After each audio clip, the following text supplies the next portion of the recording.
Je... Avertissement. L'émission qui suit comporte des propos et des informations de sources douteuses, véhiculées par des personnages tout aussi douteux, dont l'accoutrement fait honneur à leur comportement. C'est sérieux, de voir de quoi ils ont l'air de... Oui. Si vous êtes malencontreusement offensé par un ou plusieurs propos des geeks contre-attaque, ce serait un peu comme se choquer après un bébé chien avec les gens encore collés qui vient vomir sur votre soulier. C'est cute, un bébé chien.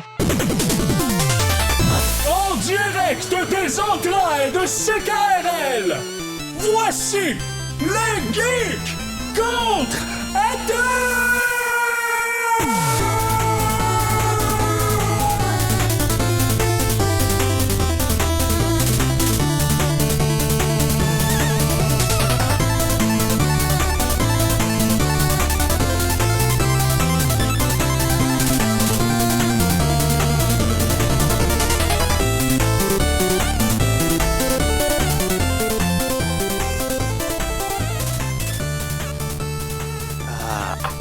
Samedi, le 16 mai. Ça? Non, pas en tout. Oui, c'est ça? Ben oui, c'est ça. C'est ça. Ah, j'ai douté de moi-même. Donc, le 16 mai 2020, bienvenue à cette nouvelle édition des Geeks Contre-Attaque, épisode 398. Je m'habitue de dire ça, Star. C'est le fun, on va inclure ça à l'intro. Un autre chiffre pour me mêler plus. Hein? Ben, c'est mieux que la Start Date que j'avais implémentée au début qui a duré pas longtemps. Ben, oui, ça a quand même duré un certain temps, mais je te dirais que si on avait compté à partir du début, ça m'aurait enlevé de l'ouvrage, man. Ah. Ben, je vous explique pourquoi dans 2 semaines. Tout ça pour dire que bienvenue à cette nouvelle émission des Geeks Contre-Attaque. Mon nom est Éric Lajoie et je serai avec vous pour les 2 prochaines heures, mais je ne serai pas seul. Oh, non! Je serai seul chez nous, mais je serai accompagné en ondes. Tout d'abord, on a entendu... On a-tu entendu? Parce qu'on entend maintenant la voix de Conan Arsenault. Salut! Croyez-le pas, tout le monde, je suis avec Eric, on est en studio. Le Big COVID Pharma ne veut pas vous le dire, mais on est tous en studio puis on se touche, toute la gang. Ouais, c'est ça. Là, la grosse illégalité, là, on se touche. Là. Ah, Conan, arrête! Ah, arrête!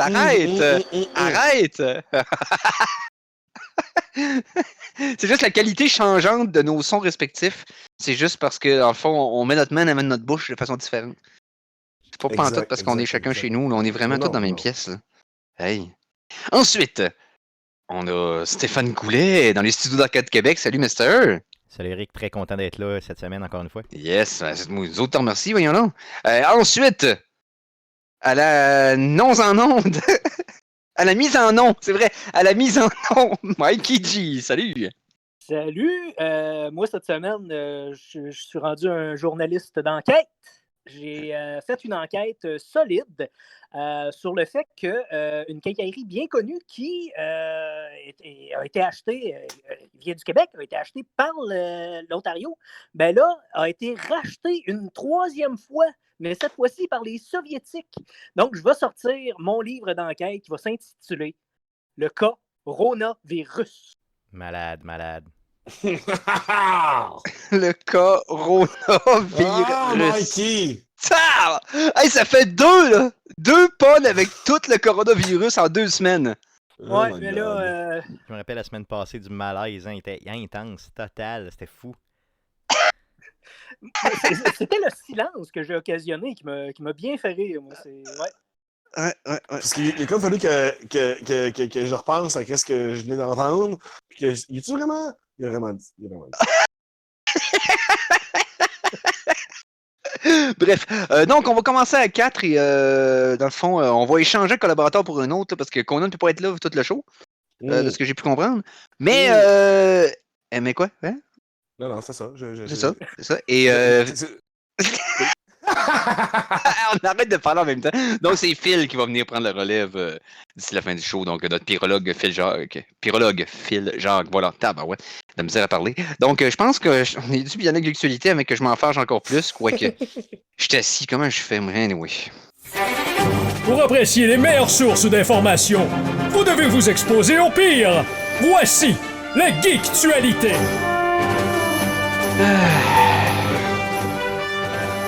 Bon, qu'est-ce qui s'est passé dans les actualités geeks selon vous, messieurs? Ben, on pourrait parler du Unreal Engine. Oh, c'est vrai, on a posté ça sur la page des geeks cette semaine. Oui, le Unreal Engine 5. C'est un démo qui est sorti, dans le fond, pour un des engins de graphique pour la prochaine génération de consoles, dans le fond, mais aussi pour PC également.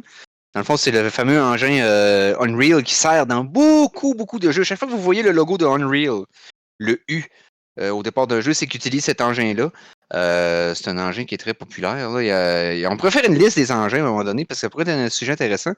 Mais il reste que bon. Unreal fait partie des engins qui sont très utilisés dans les jeux AAA, mais même aussi par les développeurs indépendants. Donc, ils ont sorti le démo du prochain engin. Et nous, on avait posté le lien. Il y avait un lien YouTube qu'on avait mis sur notre page. J'ai rajouté un lien Vimeo, soit dit en passant, pour ceux qui ont un output 4K. Donc, question de voir un nouvel engin, aussi bien de le voir à plein potentiel au lieu de compresser par YouTube. Donc, vous allez voir ça. Et c'est très, très, très, très, très, très prometteur. Je sais que les démos d'engins, c'est pas un vrai jeu.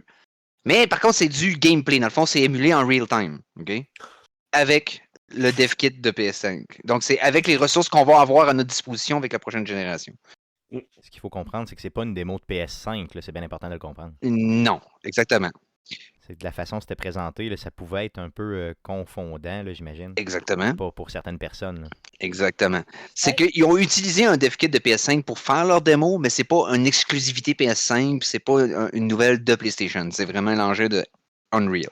Je me trompe-tu en disant que justement l'engin de création Unreal est comme un incontournable dans le milieu des jeux vidéo? On voit tout le temps des jeux vidéo refaits à la sauce Unreal juste pour montrer la force, les capacités. Oui, c'est juste que c'est un engin qui est devenu. Tu sais, il y a beaucoup d'engins qui proviennent.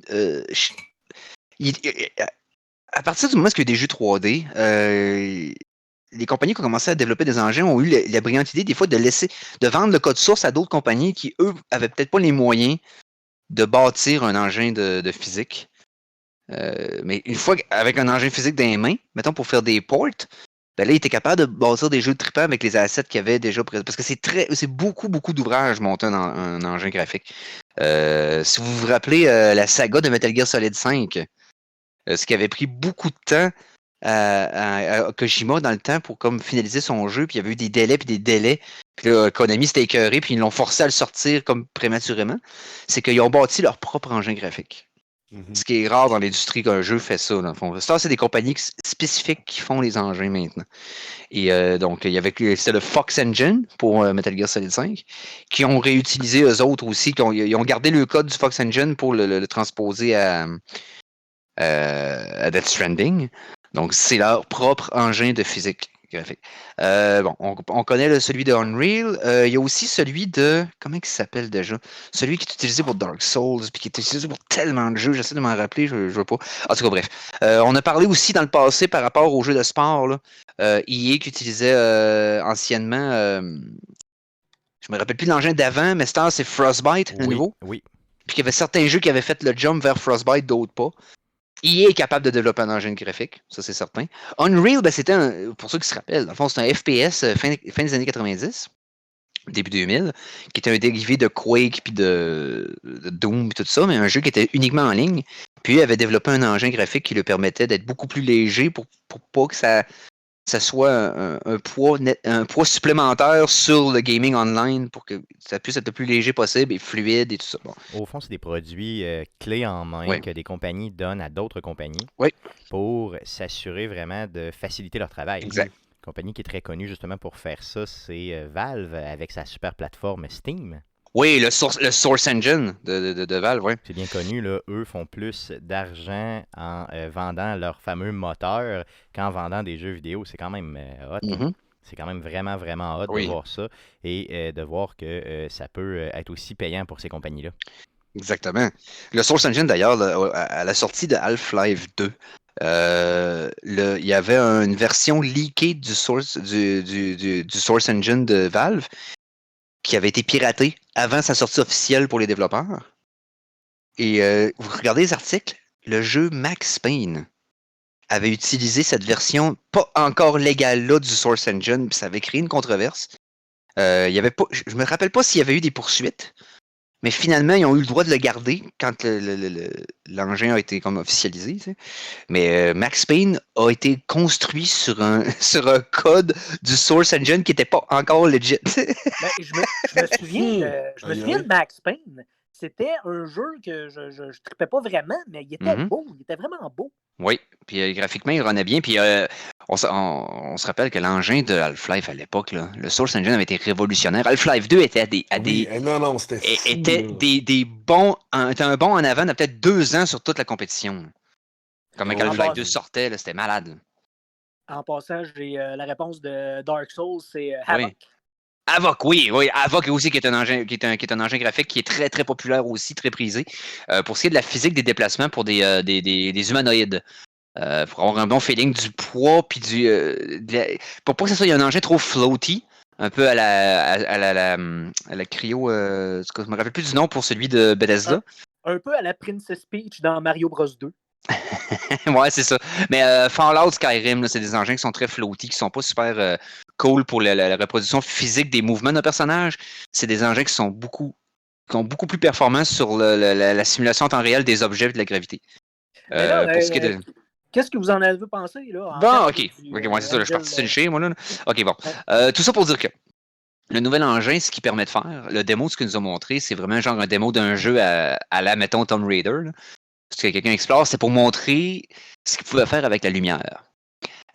Donc, ce qui bouffe beaucoup de ressources sur un ordinateur actuel, PC ou console ou peu importe, c'est la gestion de la lumière, des ombres et de la lumière ambiante, c'est-à-dire la lumière qui reflète sur quelque chose et qui rebondit sur d'autres surfaces et qui va faire en sorte que même si tu as une flashlight qui éclaire à un endroit, ben, autour, tu vas avoir une lumière plus progressive qui va émaner de la source de lumière qui vient beamer dessus. On voit la Lune à cause de cet effet-là, dans la vraie vie. Okay? La Lune n'émet pas de lumière, le Soleil n'éclaire pas la Lune, mais le Soleil éclaire la Terre. Excuse-moi, non, c'est l'inverse. Éclaire la Lune, on voit le reflet de la Lune. Le point étant que j'avais un point sur la Lune, puis j'ai manqué ma shot. Bon, ce que je veux dire par là, c'est que l'eau qui est bleue parce que c'est le reflet du ciel, whatever quoi. Ben bref, c'est beau. Ce que l'engin fait, ok. Bon, c'est ça l'idée. C'est que là, le jeu, l'engin est capable de générer des polygones qui est astronomiquement plus élevé pour ce qui est de toute la luminosité que ce qui s'est fait avant. On parle de triangle de polygones de la grosseur d'un seul pixel. Ce que ça veut dire, si un polygone égale un pixel, toutes les diagonales d'un jeu n'auront plus de edge. OK? Ce qu'on voit des fois, l'effet escalier. Là. Ouais, un pixel vers un pixel vers un pixel. OK? Il est supposé descendre, mais... C'est ça.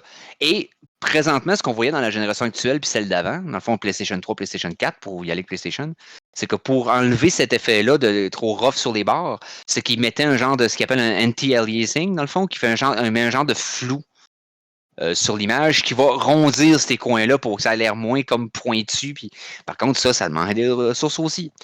Donc là, tu élimines ça. Donc, tu élimines une partie de ce qui bouffe les ressources en donnant une meilleure qualité.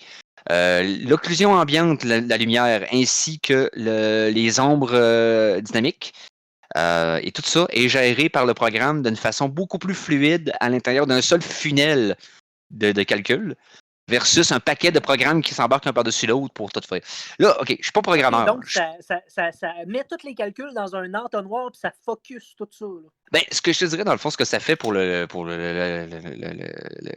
Tout le monde, là, pour vous l'expliquer rapidement, ouais. C'est qu'il prend un paquet de procédés qui étaient dus pour rendre la lumière naturelle et est capable d'en gérer de façon beaucoup plus réaliste pour beaucoup moins de ressources, avec beaucoup moins d'instances de software simultanées qui run sur votre carte graphique. C'est une machine qui sert à simplifier les calculs, dans le fond, pour les développeurs.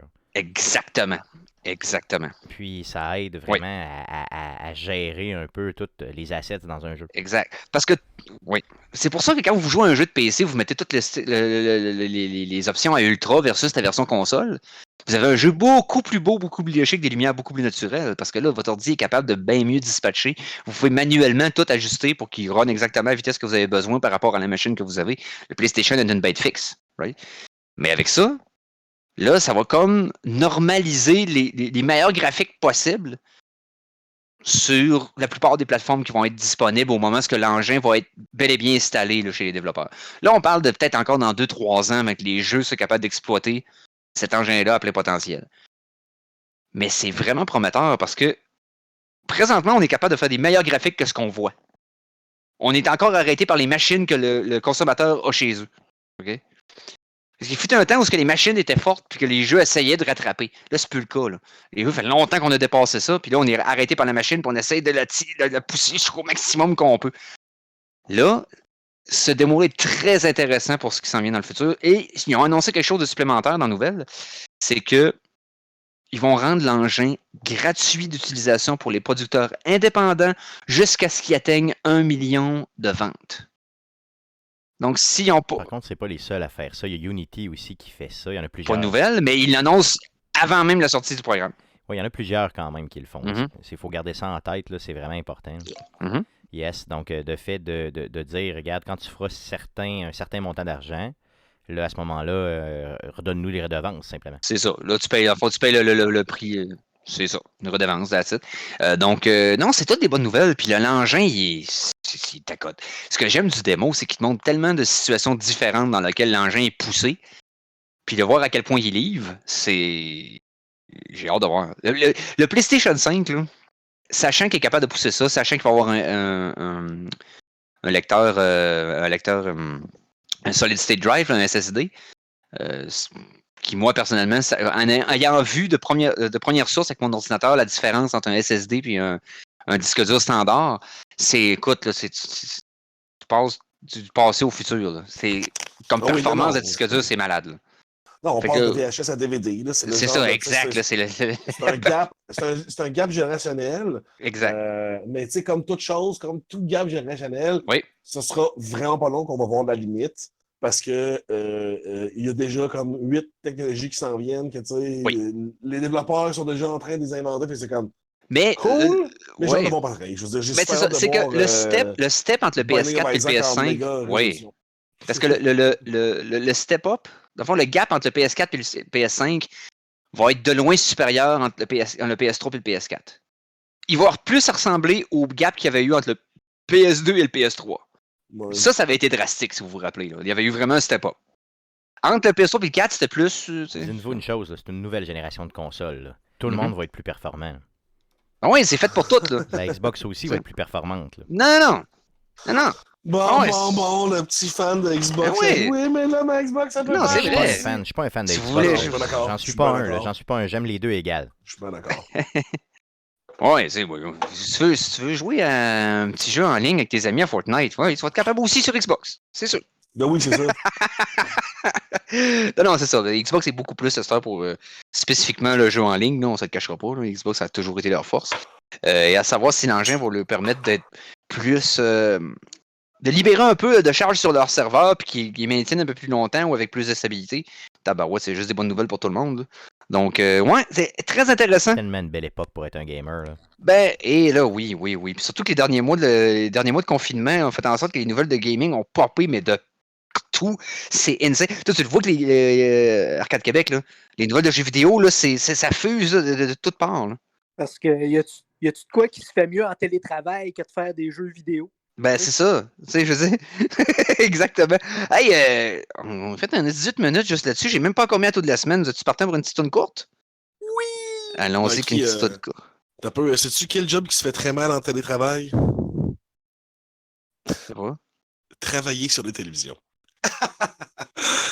On passe en musique. Ok, je pars le thème. La chanson de la semaine! Ouais, Colin qui s'aventure dans le monde merveilleux des fun. What's the deal with homework? You don't work on your home. What's the deal? Oh, you don't work and you don't have a home.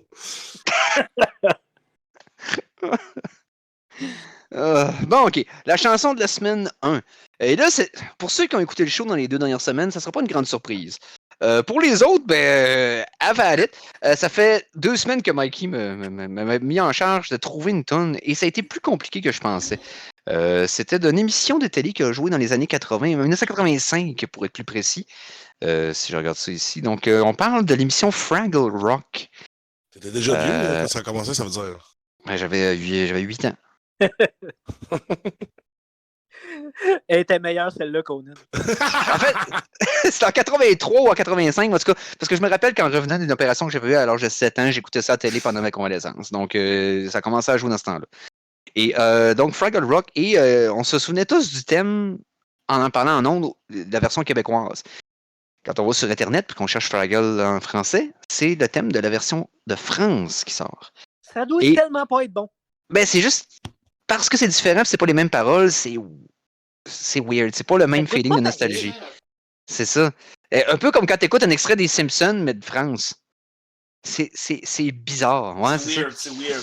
Fait que là, j'ai réussi à non seulement trouver une source qui avait la tune au complet, presque au complet. Il a fallu que je fasse un peu de raboutage pour avoir ma tune complète.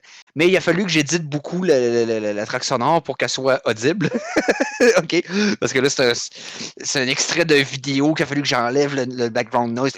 Ça a été d'ouvrage. Mais j'ai réussi à extraire une version potable du thème de Fraggle Rock qui a joué au Québec dans les années 80. Donc, on écoute ça au Geek Contre-attaque.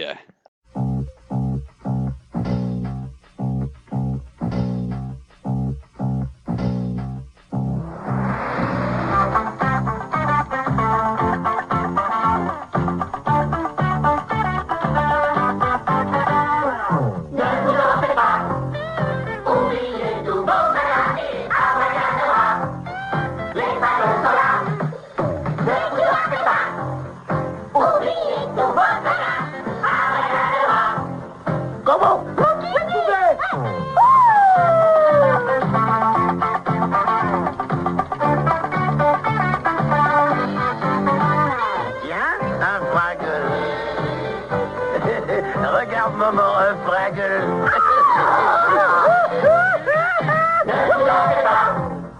Oubliez tout, regardez,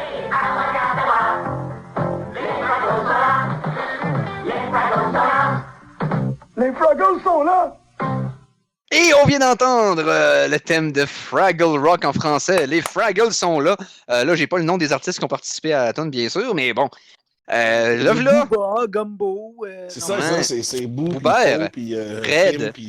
Ah oui, Gobo, puis tout. Ah ouais, tout là. Est-ce que vous saviez là, quelque chose que je trouvais tragique quand j'écoutais quand j'écoutais ça, puis je comprenais pas pourquoi il n'y avait pas de focus narratif là-dessus. Parce que, tu sais, je sais pas si vous vous souvenez, mais qu'est-ce qu'ils mangent, les Fraggles? Ils mangent les constructions des petits bonhommes jaunes qui sont comme vraiment plus petits qu'eux autres. Oui, ils sont comme tout petits, des cases de construction. Là. Oui, les doseurs. Les doseurs, exact. Moi, là, je capotais parce que j'étais comme d'autres. Genre, je viens de me faire je me construis une méga maison. T'as cette espèce de géant-là qui arrive, qui champe mes affaires, puis là, c'est comme. Ouais, mais là, j'ai passé ma vie à cause. Ben, c'est ça, c'est full tragique pour les doseurs. Ouais. Mais en même temps, les Fraggles, en même temps, les Fraggles mangent la volée aussi par les géants de l'autre bord. Ouais, c'est ça. Ils sont dans le milieu, ils sont corrects. C'est un écosystème. C'est ça. Ça, c'est comme le petit castor. Là. Il s'en passait des choses louches dans le petit castor. Là. Hey. Et vous en souvenez-vous, honnêtement? Là, C'était épouvantable. C'était un grand coup de poing sur la gueule. Non, je vais défendre le petit castor toute ma vie juste parce que c'est une des seules phrases que j'ai entendues en bas de 10 ans qui m'encourageait malgré ma grosseur. Okay? Hey, le père de son ami l'avait dompé dans la rivière puis il voulait le noyer. Oui. C'est raide, ça. Là. C'est pas facile. Là. C'est pas une affaire que tu fais à des jeunes de même. Le petit castor, il réglait ses problèmes à coups de poing. C'était pas beau, ça. Là. Oui, mais le plus petit, mais le plus fort. Tu peux pas croire comment cette phrase-là m'a aidé. OK? Mais moi aussi, je suis petit. Bon. Ça m'a peut-être sauvé d'une dépression que je pense que j'aurais même pas. Je sais même pas que j'aurais pu avoir. Non, petit castor, c'était correct. Ah. Ouais, t'es pas petit pour vrai, toi. Oui, je suis petit. Hey! Non, c'est quoi, tu fais 5 et 6? 5 et 6? 5 et 6 et demi. C'est pas petit, ça. Oui, c'est petit. Ah ouais, je fais 5 et 1, Stéphane. On parle de 5 et 1 et demi. Ouais. Ça, c'est petit. Les gars, je vous entends pas du haut de mes 6 pieds. Parlez plus fort, là. Oui, Mikey. On parle de castor, là. Êtes-vous game pour une petite chronique zoologique? On a-tu le temps? Il nous reste... on a 2 minutes et quelques, vas-y. Fait que, t'as peu... je prends-tu le thème, chronique zoologique? Alors, vas-y, pas de thème. OK. Ben, en réponse à Conan, qui nous a fait un portrait d'un héros de la guerre, Léo Major. Léo Major, oui, la semaine dernière. Ben, moi, je vais vous faire le portrait d'un animal héros de l'âge d'or ferroviaire. Un singe. Un singe? Un singe qui s'appelle Signalman Jack. OK? Oh. Lui, c'était l'animal de compagnie de James Jumper Wild, qui était connu pour sauter entre les wagons. Et innocent comme il a eu un accident. Il est tombé entre deux wagons puis il a perdu ses deux jambes. Fait que pour l'aider dans son travail, Wild s'est acheté un babouin qu'il a nommé Jack il l'a formé à pousser son fauteuil roulant puis à changer les signaux de chemin de fer et changer le sens des tracks. Et mais faisait ça comme sa job ou il faisait ça comme vandalisme? Non. Jack était l'assistant du signalman et c'est Jack qui, après l'accident, s'est mis à faire les changements parce qu'il s'est fait former par Jumper Wild. OK? Puis Jack, en 9 ans, il ne s'est jamais trompé. OK? Wow. Il a travaillé pendant 9 ans et sa seule paye, il était payé 20 cents par jour, puis une demi-bouteille de bière chaque semaine. Oh yes! OK, mais c'est ça. Il payait avec de l'alcool, il payait avec de la drogue. Ouais. Il payait avec de la drogue. Oui. mais moi, ce que je me demande, c'est qu'est-ce qu'il faisait avec ces 20 cents par jour? En tout cas. Il y a c'est que tu penses pas qu'il n'allait pas donner des petites bananes aux petites singettes là, sur le coin de la rue? Là? Bon, ça y est. Ça se peut, mais peut-être qu'il y a eu des pratiques douteuses aussi parce qu'il est mort de tuberculose. C'est triste. Bon, je sais pas ce que notre ami, dans le fond, Jack faisait avec son 20 cents, mais on va se demander qu'est-ce que CKRL va faire avec son 3 minutes de pub. Et on va revenir tout de suite après pour la suite de l'émission de cette semaine des Geeks contre-attaque.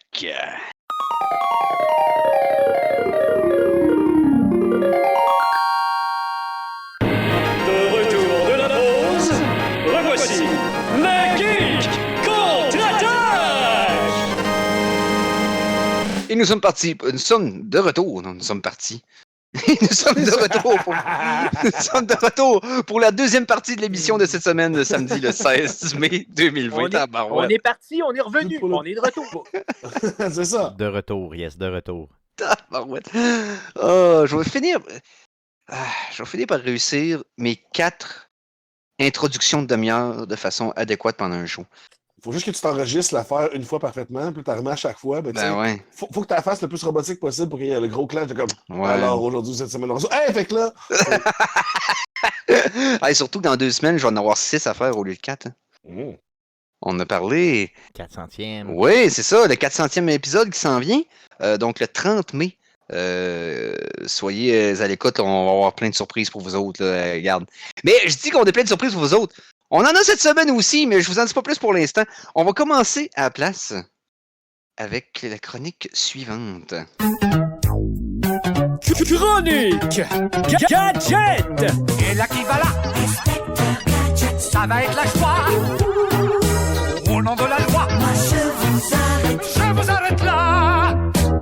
Chronique Gadget avec Michel Gauthier, alias Mikey G. Qu'est-ce que tu nous parles de cette semaine? Je vous parle de quelque chose que si vous voulez avoir l'air de Pink Floyd quand vous allez sortir, vous allez être servi.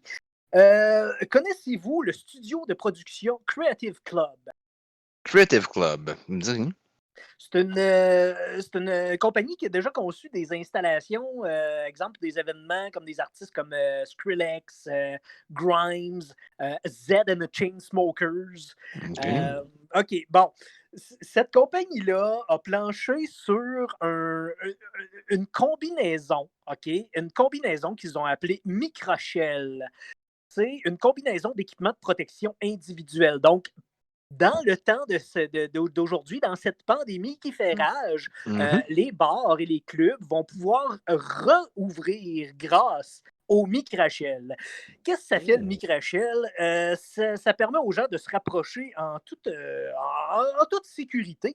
C'est une combinaison qui comprend, ça couvre la tête, le haut du torse, les bras et les mains. Et ça comprend des haut-parleurs intégrés dans le casque, donc l'intégration du téléphone intelligent. Et non seulement ça, mais tu peux continuer de consommer des boissons et de vapoter grâce à cette combinaison-là. Je suis en train de regarder là, un petit prototype là, sur Internet. Le prototype est vraiment un peu trop criard, néon et tout ça, mais je trouve qu'overall, c'est assez intéressant comme look. Pour les gens qui sont des fans de It's Always Sunny in Philadelphia, on n'est pas très très loin là, de la combinaison que Charlie se fait quand ils sortent faire une épicerie pour acheter de la bière lors d'une pandémie de grippe là, qu'il y a à Philadelphia. Parce qu'ils peuvent boire aussi pendant qu'ils ont leur affaire. Pour vrai? Oui. J'ai pas vu cet épisode-là. Il y a un épisode de pandémie dans Always Sunny.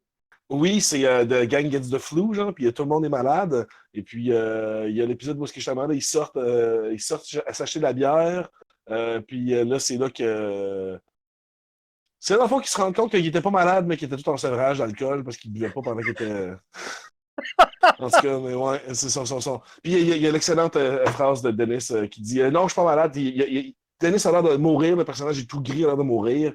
Puis il s'est dit non, je suis pas en train de mourir. Si je suis en train d'avoir la maladie, j'ai tellement de willpower que je pourrais juste dire sickness be gone. Puis, dès qu'il dit ça, il se met à vomir intensément. De tout beau. Okay. J'espère qu'il n'a pas vomi dans son casque parce que c'est pas mal étanche. Non, il y en avait pas. OK.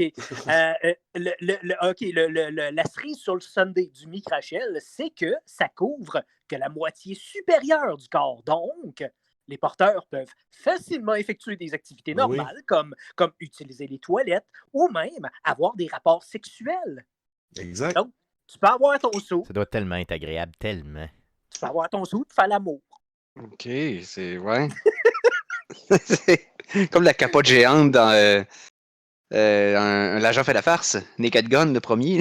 Y a-tu une capote géante là-dedans? Ouais, je me souviens. Ben, il dit faut qu'on se protège, puis t'es voué tous les deux, chacun dans un condom, comme pour qu'ils rentrent au complet dedans. Puis ils sont là, puis ils se frottent malencontreusement, puis ils tombent dans le lit tout croche, puis tout. Ah, c'est une joke typique. Voilà, c'est du latex. Ah, tabarouette, mais ouais, écoute. En passant, j'ai réécouté Naked Gun l'année passée, puis il est encore bon, hein. Oui, ça vieillit bien, ça. C'est l'enfer. Le premier, c'est. Puis j'ai pas écouté deux autres, mais j'avais des souvenirs que les deux autres étaient quand même pas pires aussi, mais le premier, le tape. Vous savez comment moi j'aime pas les comédies, là, puis L'agent fait la farce, le premier, c'est un chef-d'œuvre, c'est vraiment bien. Okay. Surtout dans le bout là, où ils sont dans le stade de baseball. Là. Ah oui. J'ai tellement ri, là, c'était hallucinant. C'était tellement drôle, sans joke, ça a bien vieilli. Ah ben oui. Le nombre de jokes visuels que tu manques à première écoute. Là. Ce film-là, il paye tellement qu'une deuxième écoute. Un peu comme Top Secret. Ou comme Airplane, tous les films des Zucker Brothers. Pas Zucker Brothers, mais Zucker puis l'autre, ce sont deux gars qui travaillent ensemble qui faisaient ça, ces genres de parodies-là. Pour vous donner une idée, les auditeurs, là, c'est l'équivalent visuel de mes jeux de mots poche de début d'émission. Non, donne-leur envie de les écouter. Ouais, okay. Magazine d'où j'en fasse plus, là. Mais non, tu vas continuer, tu peux pas t'empêcher, Ben. T'as raison. Bon, voilà. Un autre gadget, j'imagine? T'as pas juste lui? Oui. Terminator 2, petit film bien connu. Vous connaissez? Vous aimez pas? Ben là, Terminator 2. C'est le 2? Ben, quoi ça? Le 2, c'est comme... sous toute réserve, le meilleur film d'action des années 90. Oui. Un excellent film, excellent. Un film de termite, là? Je veux rien savoir dans un film de termite. C'est ça. C'est Termite 2. Non. Terminator. Terminator, oui, c'est ça. Ok, Termite a raison, Terminator. Donc, c'est ça, ben voilà, c'est la suite de Termite a raison, c'est Terminator. Oh, c'est mauvais. Donc, Mikey, please. Ben, oui, ils se sont inspirés de ça. C'est des chercheurs de l'université de Binghamton aux États-Unis qui ont présenté un matériau, c'est le métal liquide de Terminator 2. C'est exactement ça. Là. OK, là? Okay. Sans aucun doute. Là. Détecter le manque total d'ironie dans ma voix. Là. OK. C'est un alliage de métal, OK, qui est composé de 30% de bismuth, 50% d'indium et 20% d'étain. Ce métal-là fond à une température de 62 degrés Celsius. Ce qui est vraiment pas très élevé, là. Ce qui est vraiment pas très élevé. C'est 2 fois la chaleur du corps humain. C'est ça. Ouais, c'est ça. Fait que tu le chauffes à cette température-là, ça devient liquide. Mais ils ont combiné ce matériau-là à une coque en caoutchouc. Donc, ce qui fait que y a des... ça implique de l'impression 3D, OK? C'est coulé sous vide et c'est revêtu d'une combinaison là, en caoutchouc comme de Naked Gun. Donc, ces deux inventions-là font en sorte que quand tu refroidis ce liquide-là, il garde sa forme. Peu importe quelle forme il y a, quelle forme tu as donné à sa coque. Alors, les applications que ça a, ça, c'est principalement dans l'espace. Vous comprenez? Parce que tu le chauffes, après ça, il se refroidit puis il prend la forme de la coque. Donc, si mais tu ça, veux le faire... c'était pas déjà comme du métal à mémoire de forme? Il me semble que ça n'existait pas déjà. Ben, en tout cas, si ça existait, là, ça existe encore mieux. Encore plus, avec une technologie différente, j'imagine. Ça existe plus fort! Ouais! Non, exemple, ce qu'il va faire avec ça, c'est, exemple, la construction de structures qui pourraient se déplier en antenne une fois en orbite ou même des maisons lunaires qui pourraient être déployées une fois sur place. Fait que c'est quand même... Là, tu mets un petit peu de chauffage, puis après ça, tout s'effondre sur toi. Ouais, c'est ça. Faut pas que tu chauffes à 62 degrés Celsius ta maison, parce qu'elle va fondre. Non, 62, c'est... Ouais, c'est 36 degrés le corps humain, donc... Hey! Oui, 36, 37, ouais.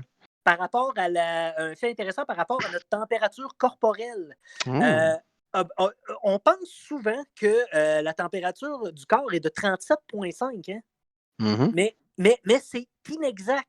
Notre température corporelle, grâce à l'avènement de l'industrialisation et des facteurs de confortabilité de l'espèce humaine, a baissé de 1,5 degré à peu près là, depuis ce temps-là. Quand j'ai dit 36 en me trompant, j'avais raison. T'avais raison. Tu vois, là, sur Wikipédia, là, je vois là, que c'est entre 36,1 et 37,8. Ah, vois-tu, ça aussi. Ça, mais c'est la moyenne. Ouais, exact. Mais la moyenne a baissé grâce justement à... On n'a plus besoin d'être aussi chaud parce qu'on n'a plus besoin d'être dehors l'hiver. C'est ça, on est moins exposé aux aléas de la nature, dans le fond, climatique. Puis il y a l'alcool aussi. Ouais, bon, ça y est. Oh, tabarouette. Tu sais, avec ce qui se passe, des fois, on s'en vient paranoïaque sur notre santé. Puis j'ai pris ma température récemment. Bol, j'étais même pas à 36. OK. Ouais, mais là, tu sais, t'as peut-être mal pris ta température, t'as peut-être, tu sais... Non, je suis vraiment frette. OK. Mais, le Mikey frisquet, Mikey chill. Donc... ouais, c'est ça. Mais c'était pas mal ça pour ma chronique gadget. Yes! Hey, on va y aller en chanson de la semaine. Yay! Yeah! La chanson de la semaine 2! Chanson de la semaine numéro 2. Et là, messieurs, avant que la chanson débute, j'ai tout un scoop. OK. J'ai quelque chose que j'ai avec moi depuis presque un mois et que je me retenais comme un maudit déchaîné pour pas vous le montrer parce que j'espérais pouvoir le garder pour le 400e, mais étant donné qu'on ne retournera pas en studio pour le 400e, pour les extraits sonores, c'est un petit peu plus compliqué parce que j'ai préparé des extraits sonores pour les émissions d'avant, toi t'inquiète, je vous en jaserai. On va tout synchroniser ça comme il faut pour l'épisode de dans 2 semaines. Et là, je me pouvais plus de garder ça pour moi. Je vais vous faire écouter un extrait sonore suivant qui va pouvoir mettre en contexte ce qui s'en vient pour la chanson. Donc, messieurs, là, je vais faire recette avec mon micro, là. Pardonnez-moi pour le son que ça va faire sur le coup, là. Un peu comme ça. C'est parti. Est-ce que vous entendiez? Non. Non. OK. On reprend. Tabarouette. Ça ici. Mon volume était comme tout. Hein? Pourquoi ça marche pas? Ça marchait tantôt. OK, bon, lève là. On l'a testé tantôt, mais j'avais pas le même. OK, je reteste. Donc, messieurs, je fais ça ici. Comme ça. C'est parti. Bonjour, c'est Gilles Dor. Je vous salue depuis la France. Bravo à votre émission, Les Gigs contre-attaque. Je vous aime tous. Continuez à passer mes chansons. Je vous aime. Oh, les gics! Les gics! Ah! Je leur fais jouer parce que c'est trop malade. Bonjour, c'est Gilles d'Or. Je vous salue depuis la France. Bravo à votre émission, Les Gics contre-attaque. Je vous aime tous. Continuez à passer mes chansons. Je vous aime. Mais... Les gics? Mais il pense qu'on est des gics? Des gics contre-attaque. Le pire, c'est que c'est pas la prononciation, tu sais, qu'on avait trouvé pour la game de donjon qui n'a pas eu lieu, là. Ouais, c'était pas les gics, justement, qui voulaient dire Ouais. que le mot geek vient de gic, justement. Fait que, il sait pas, mais il est on point. J'ai communiqué. Tu peux appeler Gilles d'Or. Ouais, j'ai communiqué avec Gilles d'Or il y a ça 3 semaines, 1 mois. Ok, j'ai envoyé un courriel, j'ai dit, garde, on va prendre une chance. J'ai expliqué la situation, on fait une émission 400e épisode, puis on fait passer cette chanson. Tu sais, j'avais eu mon commentaire sur YouTube, j'avais dit que je l'avais commenté, il s'en est rappelé. Puis j'ai demandé, si vous pouvez nous faire une petite cote de 15 secondes, ce serait le fun pour le show. Puis il était pas obligé, puis c'était juste, regarde, c'est une proposition comme ça, puis tu me dis non, puis tu m'ignores, je m'en fous, là. Tu sais, continue, j'adore ce que tu fais. Ben, il m'a renvoyé non seulement cet extrait-là, mais il me l'a renvoyé en vidéo. Oh! Fait que je vais vous envoyer ça sur la page des geeks LGCA, dans le fond, sur la page des privés, puis on va pouvoir le poster ensuite sur notre page des Geeks Contre-Attaque. Une fois que l'émission va être diffusée samedi, je le posterai sur la page publique des Geeks. Donc, Gilles d'Or qui nous salue, tabarouette. Mais il est bien fin. Il est bien fin. Mon père disait, attends qu'ils sont faits. Hey, je capotais quand j'ai eu ma réponse. Je jumpais partout dans mon appart. Sans joke, c'est big, là. J'étais tellement heureux. Non, sans joke, t'as raison d'être heureux pour le vrai, c'est malade. Yes. Le gars fait bien, là. Oui, et en plus, j'ai promis à Gilles, OK, quand il m'a répondu, que j'allais y montrer la réaction de mes collègues une fois qu'on allait faire jouer l'extrait. Donc, je vais faire un extrait de l'émission de cette semaine, puis je vais y envoyer pour le remercier. Tu peux y dire que, de notre réaction. Tu peux y dire qu'on est vraiment, vraiment honoré. Honoré. Moi, je tiens à dire à Gilles que je capote sur son enthousiasme musical et ses envolées lyriques. Sa poésie me touche profondément. Mais, très honnêtement, OK, la tune que j'ai choisie cette semaine de Gilles, parce que vous avez compris que c'est une tune de Gilles d'Or qu'on va écouter. Yes! Quand j'ai entendu, parce que j'ai écouté pas mal de stock sur sa chaîne YouTube, là, c'est pas un secret, là. J'en suis presque gêné de la quantité que j'ai écouté en autant peu de temps. Tout ça pour dire que la pièce, quand j'ai entendu celle-là, j'ai dit « Oh my God, ça c'est un hit. » Ça c'est une grosse tune.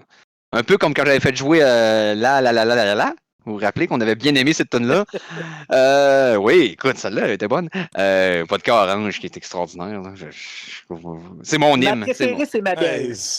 Ta préférée, c'est laquelle, toi? Ma Belle. Ma Belle. Ah oui, là, 2 semaines. Oui, c'est vrai. Celle-là qui escalade dans le ton tout le temps puis qui monte. Mais là, j'en ai une qui a un contraste entre le couplet et le refrain. Qui est majestueux, si tu veux. Parce que c'est comme il y a du négatif, puis il arrive avec du positif, puis ça reflète, dans le fond, ses propos. Portez bien attention aux paroles. Messieurs, je vous dis de starter ça dans pas grand temps.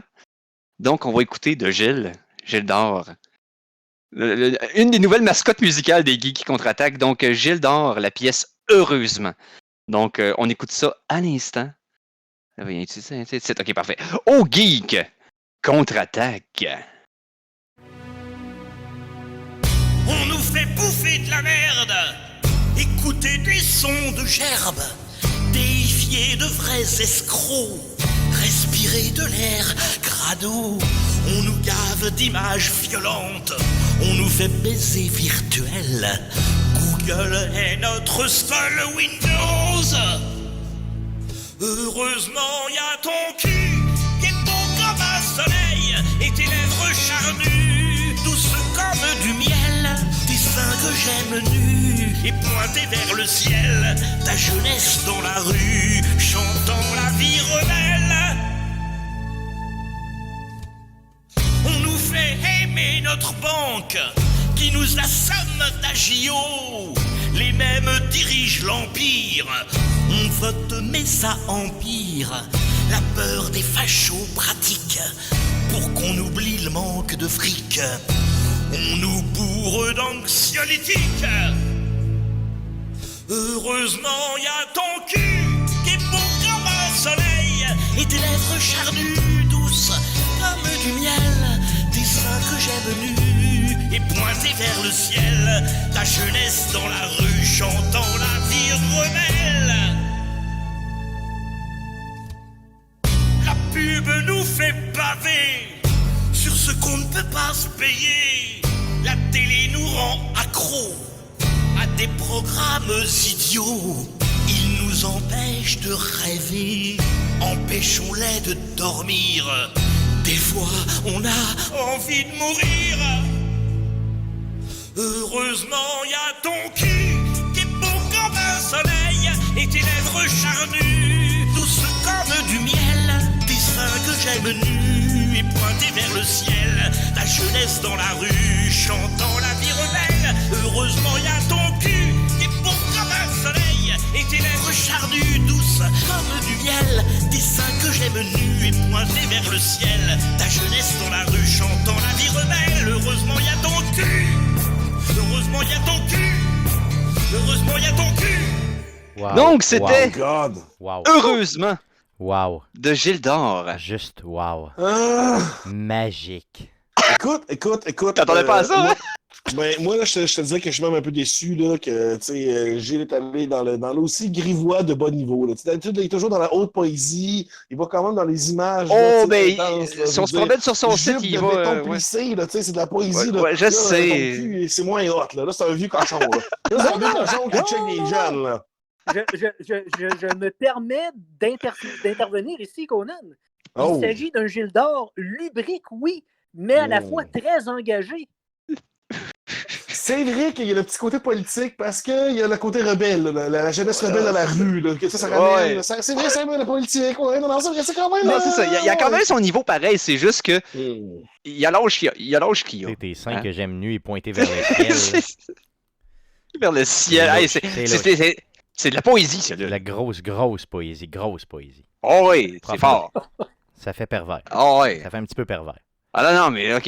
Oui, il sonne un peu perv, là, mais reste que tabarouette. Ouais. C'est tellement glorieux. C'est comme. Ça craint. En tout cas, bref.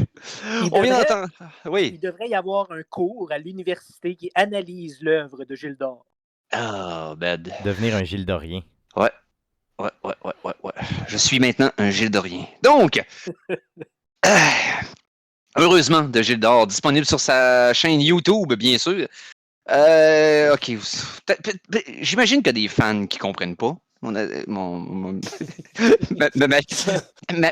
fixation sur Gilles. Et là, ça doit être le pire bout d'épisode qu'on a entendu depuis qu'on est en ondes. Une chose, tout s'explique par la COVID. Mais tout s'explique.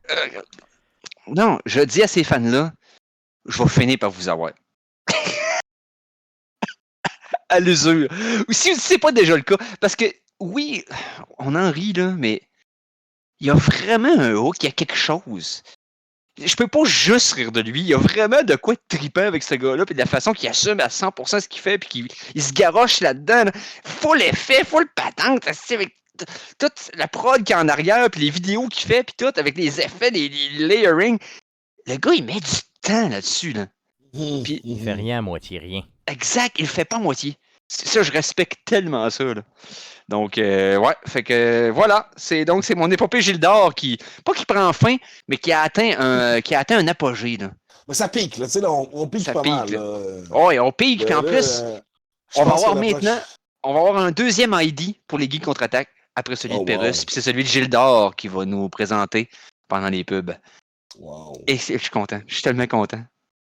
Écoute, je m'attendais pas à ça. Conan, tu nous disais donc que t'as pas écouté grand-chose cette semaine. Non. Mais Mikey, t'as écouté de quoi, toi? Moi, ces derniers temps, j'ai écouté plein d'affaires que je m'attendais pas à écouter. Je vais commencer par parce qu'on va pouvoir en jaser, moi et Conan, parce que tu l'as écouté toi aussi, t'en as jasé un peu. J'ai écouté Tag. Ah ouais, ok. Oui, je l'avais vu pendant le défilm aussi, je l'ai vu. Oui. Tag. Hey, c'est vraiment bon. D'ailleurs, c'est ce film-là qui m'avait inspiré l'imaginarium de la semaine que je l'ai écouté, qui était vous êtes un personnage de film en POV, en point of view, Oui. qui vous voulez être? Moi, je voulais clairement être Brenner. Le joueur de tag. Être le badass intouchable de la tag pendant 30 ans, là, un mois par année. Là. Oh oui. Puis dans Tag, là, je sais pas si tu te souviens, là, la passe que dans le bois, là, c'est un hommage à Predator extraordinaire. Ah, ça, je me suis... ben, il y avait des pièges partout, oui. Ça, il y a des scènes qui reflètent carrément des scènes de Predator 1. Là. Ouais. Avec la cinoche, tout le kit, c'est vraiment cool. Mais ouais, vas-y. Mais pour revenir à Tag, c'est ça, c'est simplement, c'est basé sur une histoire vraie en plus. Oui. L'histoire vraie est pas mal plus intéressante que l'histoire romancée. Ben, c'était une gang de 10 amis qui ont joué à la tag pendant des années. Ils ont même fait un papier sur eux dans le New York Times à un moment donné. Puis il y avait des vidéos à la fin. C'est ça que je trouvais touchant. À la fin, il y avait des vidéos de cette gang-là qui s'amuse à jouer à la tag, qui se déguisaient pour ne pas se faire pogner. En tout cas, c'était vraiment... Oui, ils ont mis cette game-là pour plus que 30 ans, je pense. À tous les années qu'ils faisaient ça. Oh oui, c'est insane. Hein? Puis ça pouvait être à leur job, ça pouvait être n'importe où. Ils ont fait ça pour vrai. Puis le film, c'est une version comme... C'est très réduite de l'événement réel, mais reste que le film est vraiment divertissant, il est le fun. Brenner est solide dans ce film-là. Les passes au ralenti quand il se rend compte qu'il y a un de ses chummés qui est dans la pièce à cause d'une odeur ou un son particulier, il se met en ninja mode. Là. C'est vraiment malade. Là. Non, et puis c'est là qu'il s'est cassé les bras dans ce film-là. Pour le tournage de, je pense que c'était Avenger. On parlait que Renner s'était cassé les bras pour le tournage de Marvel. Mais c'était pas pendant le tournage de Marvel, c'était pendant Tag. C'est en maudit, là. Ouais, c'est pendant Tag qu'il s'était blessé. C'est cassé les bras pour le rôle de Hawkeye, parce que tu sais, Hawkeye il avait des bras plus longs, donc là il s'est cassé. Mais bon, t'as aimé ça donc. Ah, j'ai adoré ça, je le recommande chaudement. Il est d'ailleurs disponible non seulement sur Amazon, mais sur Netflix en ce moment. Dans la même veine que Game Night. C'est un peu la même vibe comme film. Ouais, même genre d'énergie de adulte silly, tu sais. Ouais, c'est ça. C'est ça, exactement. Et bon, je vais reculer un peu dans l'âge mental parce que j'ai aussi écouté Dora et la Cité perdue. Oh! Il paraît que c'est bien. Ouais, ben, OK, il nous reste rien qu'une minute, ça fait que... Est-ce que tu nous en parles en revenant de la pause vite? Il n'y a pas de problème.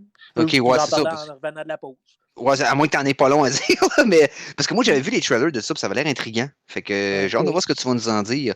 Même si, tu sais, c'est Dora l'exploratrice dans le film, reste que le ton du film a l'air le fun. Fait que, est-ce qu'on va faire... Est-ce que vous pouvez dire agréablement surpris? Oh, un autre Sonic the Hedgehog? Toi, Conan, t'es capable d'être avec nous autres la troisième demi-heure ou faut que tu nous quittes maintenant? Oui. Non. Ah, ok, parfait. On va être là pour la troisième. Donc, restez avec nous autres, gang. On va revenir en troisième avec une toune plus standard. On va revenir de notre événement Gilles. Et avec toute la rigueur, tout le sérieux que vous nous connaissez, là, on va revenir là, vraiment, vraiment bien. C'est ça, Eric? Toute cette rigueur. Là. Oui, c'est ça, là, pour la rigueur que vous nous connaissez. Donc, les Geeks contre-attaque, de retour après cette pause. De retour de la pause, revoici les Geeks contre-attaque! Et nous sommes de retour pour la troisième partie de l'émission de cette semaine, samedi le 16 mai 2020. Donc, maintenant. Là, on a quelque chose à vous parler. Tout d'abord, Mikey. On a collé une chronique avant la pause, on va y venir. Mais aussi, on a un nouveau collaborateur qui s'amène avec nous. Donc, on a un petit crossover d'une demi-heure. Phil Jacques, salut, mister.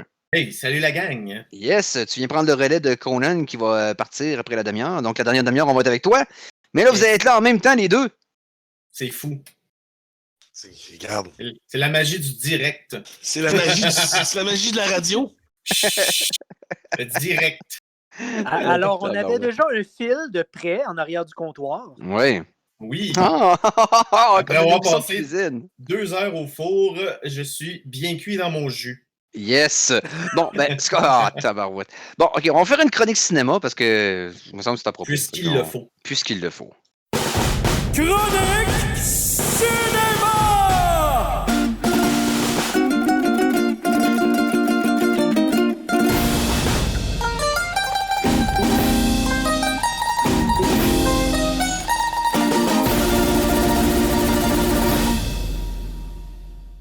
Alors, chronique cinéma. Et là, Mikey. Oui. T'as vu Tag, on a parlé tout à l'heure, mais t'as vu aussi... Ben, j'ai vu, et je pense que Phil aussi l'a vu. Je suis pas sûr. Est-ce que tu as vu, Phil, Dora et la Cité perdue? Le film de Dora. Oui. Malheureusement, non. Non! Dans ma tête, j'ai vu la fausse bande-annonce et la vraie bande-annonce de Dora, le film, puisque avant que le projet soit en branle et qu'on entende parler dans la vraie réalité, il y avait sur YouTube une gang de fans qui avaient fait un remake de Dora avec tout en vrai, avec des vrais personnages comme on a là avec le film. Mais de Dora avec des guns pis tout, là. Fait que, ça m'a donné un peu une saveur un peu dark, humoristique, un peu Tomb Raider, un peu à Dora l'exploratrice. Mais tu sais, je me suis dit, tu sais, enlève les guns, là. La saveur Tomb Raider, là, elle peut rester là pareil. Ça fit. J'ai comme l'impression que c'est un peu ça le film. Ouais, c'est un peu. Oui, ça c'est va de chips, ça? Pardon? Ça va de chips, ça? Oui, à la saveur Lara Croft. les Super Lays Tomb Raider. Sont très bons. Non, des Crispy Croft. Donc, oui, vas-y. J'en mangerais de ça. Dora et la Cité perdue, comment je peux vous... En tout cas, ce film-là a tout, OK? Vends-moi ça, mon Mike. Ce film-là a tout. Bitchage de filles au secondaire, truc de survie en milieu hostile, drogue hallucinogène, aventure dans la jungle avec moult périls. C'est vraiment malade. Okay. Drogue hallucinogène, donc explique le sac à dos qui parle, la carte qui parle, babouche, probablement swiper. T'as l'air à les connaître pas mal. Tes filles écoutent ça, hein? Ben écoute, j'ai 2 filles. Fait que là, ça fait longtemps que ça n'a pas roulé à la maison, là, Dora. Là. Tu sais, la star, il y a comme la nouvelle mouture, je veux dire, où ce que Dora est plus vieille un peu. Okay. C'est plus fashion, c'est un peu plus pour les grandes filles, entre guillemets. C'est un peu plus mauvais aussi. Donc, oui, Mikey, je t'écoute. Ça m'intrigue, tout ça. Le film commence et Dora est de l'âge qu'on la connaît. Là, elle est jeune, elle est avec sa famille dans la jungle. Et ses parents sont explorateurs, et Diego, son cousin, est de la partie. Il mange avec ses parents, et Dora est vraiment weird au début, elle dit encore des phrases à la caméra, genre Manolo, hey, est-ce que tu peux dire le souper est délicieux? Puis là, ses parents la regardent. Hey, t'es vraiment weird, toi. Puis, en tout cas, c'est tout le temps pince sans rire de même. Fait à noter, on n'a pas besoin d'hallucinogène pour avoir le singe weird, pour avoir Swiper non plus. Et c'est clairement mis dans le film, c'est clairement mis en abîme. Exemple, et pourquoi ce renard-là nous court après? Et pourquoi il porte un bandeau? Y a-tu peur qu'on le reconnaisse? En tout cas. Oh, wow! OK. Mais le sac à dos hallucinogène, tu me donnes des indices. Mikey, est-ce que tu es en train de dire que tous les renards se ressemblent? Ben, OK, je fais un peu de renardisme, là, mais... Ben là... Fais pas ça, Mikey, on va se faire poursuivre, on va se faire poursuivre. Je m'excuse, je considère les Geeks contre-attaque comme un safe space. Bon. OK, pour revenir au sac à dos et à la carte, oui, non seulement les hallucinogènes aident à les intégrer à un moment donné dans le film, mais fait intéressant, pendant le film, les 2 voix de sac à dos et de la carte sont faites par les personnages originaux, par les acteurs de voix originaux du film. Donc, c'est fun pour ça. C'est un film plein d'humour, OK, vraiment, là, d'humour. Pas d'humour enfantin, là, d'humour pince sans rire. On sait qu'on a l'air ridicule. On sait que la prémisse d'Aura en live action est ridicule et on s'amuse avec. Là. C'est vraiment... ça vaut c'est la wise peine. comme take. Oui, ça vaut la peine. Juste de voir l'enthousiasme enfantin de Dora qui arrive et qui n'a pas changé d'un iota. Elle arrive au secondaire dans la même école que Diego qui, lui, a pris le beat de la ville, est un garçon normal, mais Dora, elle, rentre là-dedans comme « la vie est belle! Bonjour! Elle dit bonjour à tout le monde. Comme Crocodile Dundee. Ouais, c'est ça, quand arrive de la jungle dans la ville, ouais, c'est ça. Oui, puis là, elle essaie de se faire amie avec une espèce d'overachiever, une fille qui est péteuse de brou, puis elle se rend pas compte que cette fille-là est en train de la bitcher dans sa face, dans son dos. Parce qu'elle est trop pure, genre. Oui. Mais c'est tellement bon. Mais on retourne dans la jungle à un moment donné. C'est pas un film de high school musical. Là. Le premier acte est high school. Ça s'en va bien vite dans la jungle avec l'aventure, tout ça. Mais non, allez écoutez ça, ça vaut la peine. Vous allez me remercier. Honnêtement, là, pour quelqu'un qui n'est pas capable de se servir de son nez, en tant qu'anosmique, c'est le fun que tu tripes sur un film d'odorat. Un film d'odorat! Come on! Oh Come my on! God! Quel gag! Oh my God! Mon chapeau ne peut pas être aussi enlevé que ça. Wow! Wow! Oh, j'aurais pas pu faire la blague avec quelqu'un d'autre. Fallait que toi t'aimes ce film-là. Là. Non, c'est ça, exact. Wow! C'est niche, là, comme joke, là. Niche, ça n'a pas de sens, là. Elle ne pouvait arriver que là. On vient de vivre un moment. Oh, tabarouette. OK. Un autre chandail à notre actif. Wow. Oh, c'est bon. Hey, merci pour la chronique, Mikey. De rien. On parlait de télé un peu plus tard dans demi-heure, mais là, ce que j'aimerais qu'on fasse, vu que Phil est là, que Conan est là, que Mikey est là, que Stéphane est là, et que jusqu'à nouvel ordre, je suis là, ce qu'on va faire, on va faire quelque chose qu'on n'a pas fait depuis un méchant bout. Une chronique versus. Chronique versus.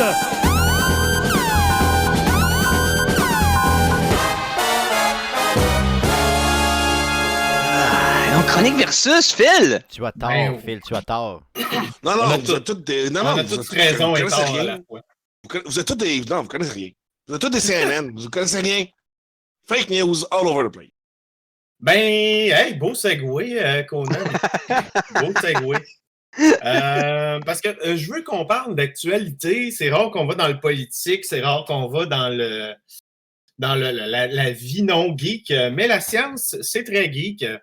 Et la NASA aussi, on aime beaucoup parler d'espace. Et il y a une petite nouvelle qui est tombée sur mon bureau cette semaine qui disait que l'administration Trump allait profiter du fait qu'elle allait démarrer la Space Force pour... ils ont signé des papiers pour rendre légal le minage sur la Lune. Il me semble qu'il n'y a rien sur la Lune. Il me semble qu'il n'y a pas rien de valeur, non?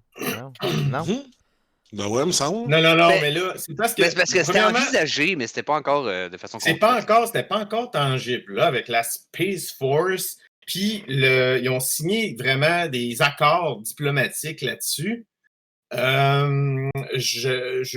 de plus en plus tangible. On est de plus en plus rendu là. Puis moi, je trouve ça un petit peu controversé comme façon de faire un peu, parce que, bon, si on veut aller chercher des minéraux ailleurs dans l'espace, bon, j'ai pas de problème avec les corps flottants, mettons les astéroïdes, les autres corps célestes, mais la Lune, je trouve ça un petit peu plus touché. Ça fait un peu plus personnel, même si reste que c'est une roche, c'est une roche morte. Là. Bon, on met deux choses qui sont neutres dans le mix. Là. La NASA en tant que telle, c'est une entité neutre qui a souvent servi d'antenne diplomatique entre les nations pour les rapprocher. C'est pas pour rien que présentement, la Station spatiale internationale, il y a les Russes et les États-Unis qui collaborent en même temps. Mais là, sur ce nouvel accord-là, il y a deux nations qui sont étrangement absentes. On parle de la Chine et de la Russie. Donc, je trouve ça un petit peu controversé d'utiliser ça pour non seulement exploiter notre satellite naturel, mais en plus de séparer un peu, de continuer la division au sein... la division terrestre, la division qu'on a sur la Terre... Oui. La Terre. Là, ça commence à devenir un peu abusif sur les petites chicanes de clôture. Là. Je comprends ton point. Mais surtout qu'il y a un traité international qui dit que la Lune est souveraine. On peut pas dire, même s'il y a un drapeau américain dessus, la Lune n'est pas américaine. Non, mais quelqu'un peut se coller le roi de la Lune, puis that's it. C'est ça, fait que ça se peut pas. Donc, moi, je trouve ça un peu touché là, de commencer à aller vouloir réclamer des parcelles de terre, entre guillemets, sur la Lune. Puis en plus, surtout que je trouve que, moi, de mon point de vue, on n'a pas encore fini d'exploiter les ressources terrestres, surtout au point de vue du recyclage. On n'est même pas capable de fouiller dans nos vidanges puis récupérer ce qui est utile. Puis on va rajouter des vidanges qui viennent de l'espace puis d'en mettre dans l'espace en plus. Je trouve ça très... Non, mais là, c'est parce que là, tu vois genre le produit final de l'exploitation lunaire comme l'exploitation minière qui est maintenant, dans le sens que, tu sais, ça va être des opérations microscopiques, là, qu'on parle, là, comparé à des affaires vraiment comme... c'est sûr que ça va commencer petit. Non, mais c'est ça, aussi, il y a un point qui dit que ça va surtout commencer pour si on veut installer des bases là-bas. Oui, il faut plus qu'on se renseigne, tout ça. Là, c'est plus si on peut creuser là-bas puis trouver, je sais pas, de l'eau puis de l'oxygène qui sont déjà sur la Lune. C'est sûr qu'on ne commencera pas à prendre l'eau puis l'oxygène de la Terre, les envoyer dans l'espace. C'est peu pratique. Dans cette optique-là, je trouve ça très logique. C'est plus l'optique inverse qui m'inquiète, genre exploiter sauvagement l'astre et ramener tout ça sur la Terre. Je suis d'accord avec toi là, que, tu sais, moralement parlant, c'est if là, at best, c'est comme mais en même temps, je veux dire, moi, la science n'avancera pas sans des percées qui semblent moralement vraiment louches. Tu sais, au début, là, quand le fucking Lister a injecté des particules pour rendre malade pour prouver qu'il y avait des microbes, qu'il y avait des bactéries, c'était en sacrement, là, scientifiquement parlant, de faire des as-tu entendu l'histoire des premiers vaccins parlant de ça? Oui, c'est une histoire horrible. Le gars a essayé les vaccins sur l'enfant de son jardinier. Oh my God! Sans permission autre que OK, je vais essayer cette nouvelle expérience-là sur ton enfant, tu sais, ça va lui sauver la vie possiblement, mais tu sais, imagine, il aurait manqué sa shot. Ben, les premiers, il y en a peut-être qu'il y en a qui ont manqué le shot et qu'on n'a pas entendu parler. C'est ça, oui, pas ceux-là. Les premiers neurochirurgiens ont testé sur des prisonniers condamnés à mort pendant qu'ils étaient en vie, avec la boîte crânienne ouverte, puis pour qu'elle se voit à certaines places pour voir qu'est-ce qui réagissait. À part le fait que ces gens-là... à part le fait que ces gens-là étaient peut-être innocents, parce qu'on sait que le système de justice est légal, je trouve que ça rend des gens peu recommandables, utiles. Je suis bien d'accord, mais malheureusement, comme dans tout endeavor humain, on fonctionne avec, tu sais, ça prend un body count pour que ça avance aux affaires, parce que sinon, malheureusement... on stagne un peu. C'est ça. C'est bien ça. Regarde toutes les... la deuxième... est une tragédie, là, tu sais. Mais tu regardes ce qui s'est passé avec la Deuxième Guerre mondiale, à quel point que la science a avancé. Parlant de l'espace, on ne serait pas dans l'espace aujourd'hui, ça n'aurait pas été de la Deuxième Guerre mondiale. Exactement. Puis, tu sais, mettons, on pense maintenant là, à toutes les affaires comme toutes les réseaux sociaux, toutes ces affaires-là. Okay. Ça, là, c'est plein de nouvelles affaires que peut-être que dans 50, 100 ans, ces modalités-là vont avoir tellement changé qu'on va regarder ce qu'on faisait maintenant comme « Oh my God, c'était donc bien! » tu sais. Mais c'est sûr là, que moi, je pense que ultimement, c'est pour le bien quand même de la science qu'on aille sur la Lune et qu'on fasse des trous dedans. C'est comme... J'imagine que pour l'instant, je veux dire, il n'y a pas grand-chose. On ne peut pas aller chercher de grosses parties de roche ou en tout cas des gros shipments. C'est le coût pour l'instant qui est beaucoup trop élevé pour le transporter. Oui. Puis il y a quoi sur la Lune, anyway? À date, il y a certains éléments. Ouais. Mais il y a un élément. Ouais, il y a un élément que si on en trouve, parce qu'il y a des grosses rumeurs qui pourraient avoir des bonnes sources sur la Lune, parce qu'oublie pas qu'il y a beaucoup de sédiments terriens. La Terre, c'est des fragments. La Lune, c'est des fragments de la Terre poignés ensemble. Okay? Ouais. C'est ça? C'est des météorites, un gros météorite qui a pété, des chunks sont partis, puis ils ont comme tourné en orbite jusqu'à ce qu'ils coagulent ensemble. Ce qu'ils espèrent trouver, entre autres, parce qu'il y a un matériau qu'on est en train de tomber complètement à sec, qui est très important en informatique et en médecine, qui est l'hélium. L'hélium, on en parle depuis quelques années au Geek Contre-Attaque parce qu'il y a des nouvelles qui sortent là-dessus. Là, on commence à avoir une pénurie d'hélium. Et quand il n'y en aura plus, il n'y en aura plus. Okay? C'est pas quelque chose qui se renouvelle dans la nature. Donc, si on peut en trouver sur la Lune, Ça peut comme sauver bien des technologies qu'on prend pour acquis présentement, mais qui ont besoin de ça. Là. J'ai pas fait mes études, là, mais. Je veux pas péter ta balloune, mais. Oh, ça y est. Il y a présentement des missions spatiales qui se préparent justement pour retourner sur la Lune, pour justement mieux étudier le stratifié rocheux pour savoir qu'est-ce qu'il y a dessus exactement. Parce que là, tout ce qu'on sait vient de 2-3 petits échantillons. Ça vient de la surface. C'est plus des centaines. Là. C'est ça, ça vient de la surface, ça vient pas de la profondeur. Hein. Puis que pour savoir ce qu'il y a dessus, il va falloir. Ça, je suis ouvert de ça. Je considère ça comme de l'exploration scientifique. Non, puis en plus, c'est important d'aller voir la face cachée, question de peut-être débusquer les nazis avant qu'ils nous attaquent. C'est une méchante bonne idée, Eric. Iron Sky, c'est pas un film, c'est un documentaire. Ouais, c'est une préscience. C'est une préscience, Iron Sky. Si je peux me permettre. Oui. Concernant ce débat-là, moi, je suis d'accord. Je suis totalement d'accord qu'on a essayé de trouver d'aller chercher des ressources, des ramener sur la Terre, sauf que moi, vous savez, je suis un idéaliste, je suis un optimiste aussi. Je trouve que ça serait un bon tremplin, un bon moyen d'unifier la Terre, c'est-à-dire économiquement parlant, tout ce qui part, tout ce que tu dépenses et que tu rapportes de cette épreuve-là, ça devrait appartenir à tout le monde et ces dépenses-là devraient venir de tout le monde, tu sais. Justement, j'en parlais au début, c'est justement la NASA est considérée comme une entité neutre dans le monde. Moi, je trouve que ça serait bien de garder ça puis la souveraineté. De garder ça neutre. C'est juste que la fin de la Space Force avec Trump, c'est ça qui vient un peu, dans le fond, faire pépi dans le gâteau. Là. C'est ça qui est...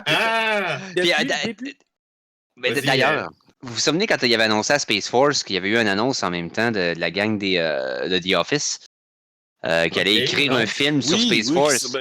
C'est une série qui s'en vient. Là. C'est une série? C'est pas un film? Oui, c'est une série. Non, c'est une série avec Steve Carell qui s'en vient. Là. OK, bon. Il y a eu une bonne annonce qui est sortie il n'y a pas longtemps, Space Force. Donc, Space Force, la série. Wow. Oui, la toune, avec la toune. Nanana, Space Force! Non, c'est pas ça. Non, c'est pas ça. Parce que la bande-annonce, ça, c'est Netflix. J'ai écouté la bande-annonce, ça, puis ayant pas toutes vu les saisons de The Office, je sais pas si le ton est égal, là, mais la bande-annonce est un peu malaisante. Je sais pas si ça va être aussi drôle que les autres pensent que ça va l'être. Souvent, dans les humours malaisants, c'est vraiment... Un trailer rend souvent jamais justice à ce genre d'humour-là. Ouais, effectivement. Ouais. Ouais, c'est quoi? C'est l'humour absurde de contexte en plus? Mais je sais pas si le film va essayer de jouer la carte du fait que le projet de la Space Force est un peu ridicule en soi puis que le monde va rire d'eux autres à l'intérieur de cet univers-là. Ça a l'air d'être un peu ça qui arrive. Ça a l'air d'être une branche du gouvernement qui est formée puis que toutes les autres branches du gouvernement ont l'air à se foutre de leur gueule. Depuis le début de ce débat-là, j'ai l'image de Steve Carell qui engage Bruce Willis pour former les 7 nains pour aller sur la Lune. Oui. Allez voir la bande-annonce, disponible sur YouTube, là, la bande-annonce de Space Force, vous allez voir ça. Là. Donc, ça s'en vient. Donc, c'est annoncé officiellement. Hey, je pense qu'on a fait une belle chronique versus, c'est le fun. Il n'y a personne de mort, je suis fier de nous. Non, c'est ça, parce qu'on est... On est tous d'accord sur tout quasiment, c'est fatiguant. Non, je trouve qu'on a emmené chacun des belles nuances sans s'arracher à la tête. Le débat est resté intelligent. Il aurait fallu qu'on parle de Star Wars pour que ça se pogne. Ouais. Mais on peut en parler un peu, par contre. Il nous reste quand même 6 minutes. Ce qu'on va faire, c'est qu'on va faire une chronique télé. Hein? Je vais sortir le thème télé parce qu'on a 2 petites affaires. Mikey a quelque chose, puis moi j'ai quelque chose. Donc, chronique télé. 6 minutes, tu veux parler de Star Wars. Mauvaise idée. OK, non, mais je parle pas. Tu vas comprendre pourquoi. C'est très court. Donc, chronique télé, c'est ici. Il s'agit d'un petit écran pour l'humanité, mais d'un écran de géant pour les geeks. Chronique télé.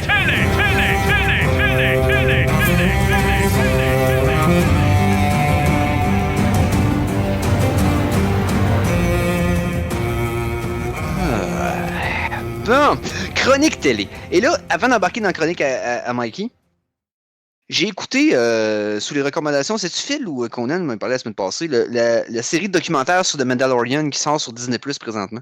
C'est vous qui avez sorti la nouvelle sur Facebook. Je l'avais déjà parlé avant. Okay. Mais moi, j'ai suivi. Je les écoute. Je n'ai parlé d'ailleurs la semaine passée. J'ai vu le premier épisode. Oui. Le deuxième épisode est sorti, je l'ai écouté.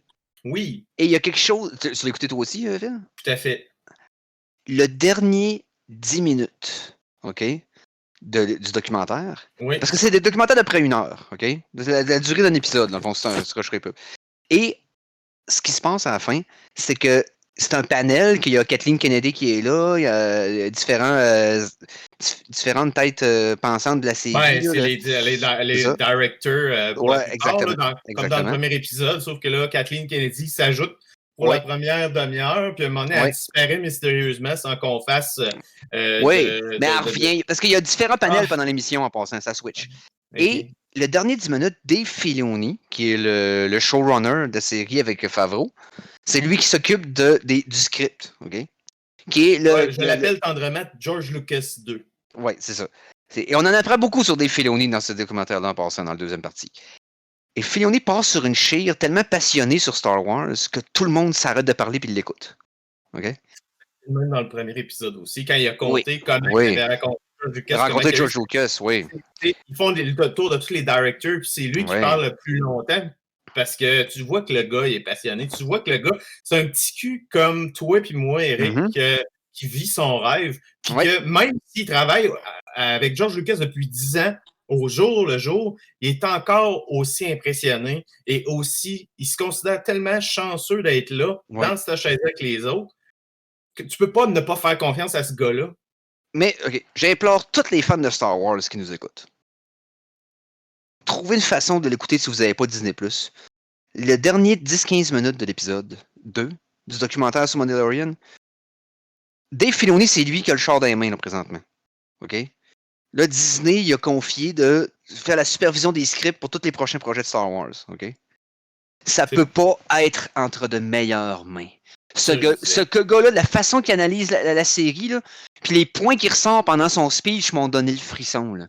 Le gars, non seulement il comprend exactement ce que Star Wars représente pour les fans, mais il voit encore plus loin que ce qu'il a mis en mots des trucs que j'avais pas réussi à m'exprimer moi-même depuis que je suis petit cul à écouter cette série-là. Moi, je pense que c'est un bon safeguard pour Lucas aussi, parce que Lucas revient tranquillement dans le rôle actif comme consultant. Je trouve ça très bien. L'affaire avec George Lucas, où ce qu'il faut qu'il soit prudent, c'est qu'il ne faut pas qu'il se fasse trop confiance à lui-même, parce que il dérape un moment donné. Puis Dave Filoni puis Favreau, ce sont deux bons safeguards pour Lucas. Parce qu'ils sont capables de comprendre où ce qu'il veut aller avec son idée, mais ils sont capables de faire ce que tout le monde a fait avec lui, avec le premier Star Wars et Empire et Jedi. Ça veut dire, quand ça déborde, le ramener sur Terre un peu et dire, écoute, George, ça va marcher, mais on va y aller comme ça. Mais en plus, ce que lui comprend, ce que Abrams et Johnson n'ont peut-être pas compris, c'est que oui, en fait, eux autres, il y avait une structure de référence qu'ils ont bien utilisée. Cependant, ce qu'ils n'ont pas utilisé, c'est le charme, le mortier entre les briques. Que tu aies toutes les briques référentielles, c'est une chose, mais ce qui tenait tout ça ensemble, le cœur, dans le fond, de Star Wars, dans le fond, de la fibre, Filoni la comprend avec perfection. Je dirais que je qualifierais ça, Eric, de la poudre de Perlin-Pimpin de Lucasfilm des années 80-90. Ouais. Pour le comprendre, pour l'avoir vécu, je te dirais qu'il y a Spielberg qui est capable de faire ça. Trouver ce genre de magie-là, Oui, moins le côté féerique, le côté comme conte de fées un peu de Star Wars. Parce que c'est de la fantaisie, c'était dans le passé. Moi, mon lien avec Star Wars se reflète dans Jurassic Park, parce que la première fois que j'ai vu Jurassic Park, j'étais aussi émerveillé au cinéma, j'en suis sûr, que les gens qui ont vu Star Wars pour la première fois en 77. J'étais pas là en 77, j'étais même pas né. Mais j'imagine que c'est la même magie qui opère. Puis ça, il en manquait dans Star Wars, il n'avait plus. Ça avait disparu, c'était une machine corporative. C'était surtout une machine à effets spéciaux On pensait plus à Ben, l'histoire. on voyait au travers du filtre, c'est ça l'affaire. C'est qu'on voyait au travers de la machine qu'est-ce qui a causé les raisons pour lesquelles la machine avait l'air de ça. Avant ça, on voyait l'histoire. C'était l'histoire en premier, puis après ça, tu t'intéressais à ce qu'il y avait en arrière. Là, le behind the scene était dans notre face. Il y a Pixar qui avait compris ça aussi, la magie de l'histoire puis des personnages. Quand c'est bien amené, tu oublies, même si le produit a ses défauts, mettons comme, je prends Cars comme exemple, qui n'est pas mon film préféré de Pixar, mais la magie, même si tu n'aimes pas les autos, puis même si tu trouves que c'est le film plus faible de Pixar, réussit à t'amener avec les personnages puis l'histoire à ce petit moment de magie-là qui fait que c'est formidable. Bref, bon, on va transitionner vers la pause, parce que j'ai tout brûlé le temps pour Mikey, mais on va s'en reparler après la pause pour la dernière demi-heure. Donc, Filoni avec Star Wars dans les mains, je suis all-in. Allez écouter ça, c'est capoté. Donc, hey, on fera une petite pause. Hey, merci Conan, excuse-nous, on t'a comme... ben là, c'est pas grave, mais faut que je m'en aille, les boys. OK, donc, on s'en reparle la semaine prochaine. Donc, salut! Allez, reste avec nous autres, on vous revient tout de suite après pour la suite des Geeks contre-attaque. Alors attention, ici c'est François Pérusse et ce que vous écoutez en ce moment, c'est les Geeks contre-attaque. Fait que, watch out. À CKRL 89,1. Et nous sommes de retour pour la dernière partie de l'émission de cette semaine des Geeks contre-attaque en ce samedi, le 16 mai 2020. Et on va y aller avec une petite nouvelle. On a parlé beaucoup du Unreal Engine 5 au début de l'émission, mais qui est conçu par la compagnie Epic, qu'on connaît aussi par leur plateforme Epic Games, bien sûr. Mais t'as d'autres choses à nous parler par rapport à Epic Games, Stéphane? Yes, c'est que Epic donne le jeu GTA 5 complètement gratuit du 14 au 21 mai. Ouais. Soit dit en passant, juste me mettre en contexte, Epic Games, c'est un autre équivalent à Steam. Donc, vous downloadez ça, vous vous abonnez, puis vous pouvez acheter des jeux par cette plateforme-là, puis jouer à ces jeux-là. Yes, tout à fait. Donc, le jeu qui est gratuit sur PC. Donc, ça fait déjà quelques mois que Epic nous remet des jeux. Donc, vous n'avez pas besoin d'abonnement. Vous n'avez absolument besoin de rien. Tout ce que vous avez besoin de faire, c'est d'aller sur la plateforme d'Epic. Donc, allez là-dessus et vous downloadez le jeu qui date quand même déjà de 2013, mais qui est un excellent jeu et que je recommande là, parfaitement à tous. Oui. Puis moi, je l'ai acheté comme un tweet. Ça doit faire un bout. L'année passée, quand même. J'ai eu le temps de faire le tour. J'ai vraiment pas regretté mon achat en passant. Ah, il est solide.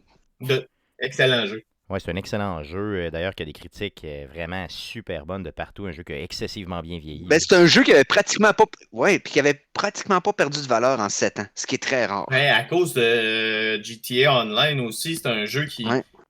C'est cet engin-là encore qui roule là, présentement. La version physique dans les boutiques de jeux vidéo vaut encore une cinquantaine de piastres. C'est une quarantaine de dollars sur le site de Epic là, présentement. OK, il avait baissé. Là. Il avait finalement baissé. Mais je pense qu'il restait à 50 dans les boutiques de jeux vidéo pendant 5-6 ans. Là. Mais on s'entend-tu qu'un jeu qui garde sa valeur comme ça veut dire que c'est un gage de succès? Là. Non, c'est ça. Les jeux drop bien plus vite que ça. T'en as presque pas. Là. T'as Skyrim puis t'as lui. C'est pas mal tout ça. Skyrim, j'ai essayé de l'acheter parce que tu sais, Eric, j'ai pas encore joué. Et dans ma liste, j'ai regardé, je voulais jouer sur Switch. Oui. 80 $. Je l'ai sur Switch, je te le passerai. J'ai la cartouche. Mais 80 $ à ce moment, on se parle, c'est fou. C'est fou. C'est sûr que moi, je l'avais acheté à la sortie là, directement, mais je te le passe quand tu veux. C'est bon. Excellent deal. Il faut le mettre dans ta bouche pour goûter comme de quoi que les cartouches Switch ils goûtent pas bien. Des fois, quand je switch, justement, je switch mes cassettes, puis l'autre fois, je l'ai mis sur le bord de ma bouche de même pendant que je manipulais les autres. Puis c'est vrai que ça goûte la cochonnerie, c'est dégueulasse. C'est fait exprès pour goûter les enfants. Comme les ongles, comme le vernis à ongles que tu mets pour pas te ronger les ongles. OK. Ouais, c'est vrai que c'est pas une rumeur.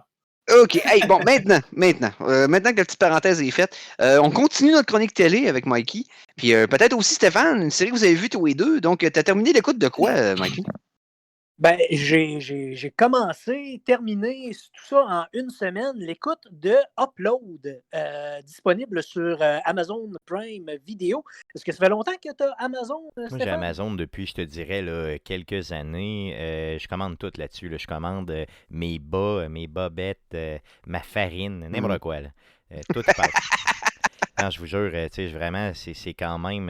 Je suis tout le temps sur Amazon. Là, je commande à peu près tout. Puis Amazon Prime, ce qui est le fun, c'est que ça vient directement avec un service comme ça, qui est un service de streaming, un peu à la Netflix, là, sur lequel il y a quand même pas mal de stock, beaucoup moins que sur Netflix, mais ils font quand même de très bonnes séries. Et Upload en est une. Je l'ai bingé là, avec ma blonde en, je te dirais, peut-être 3 jours, c'était fait. Là. C'est vraiment, ça passe vite. Ça se passe vite. Ça se passe très vite. C'est très binge-worthy, comme on dit. OK, je vais vous poser une question, les gars qui ne l'ont pas écouté. Est-ce que vous voudriez que, avant votre mort, votre conscience soit téléchargée dans un environnement virtuel pour que peut-être, éventuellement, si la technologie le permet, on te ramène dans ton corps, mais en attendant, tu es dans un environnement virtuel avec plein d'autres mondes morts, entre guillemets. Un peu comme tu es dans Matrice pendant un certain temps. Genre. Est-ce que tu es mélangé d'inconscience ou chaque conscience a sa propre capsule? Non, t'es toi. Tu es toi-même en tant qu'avatar non, tais-toi! virtuel. Tais-toi! Phil, non, tais-toi!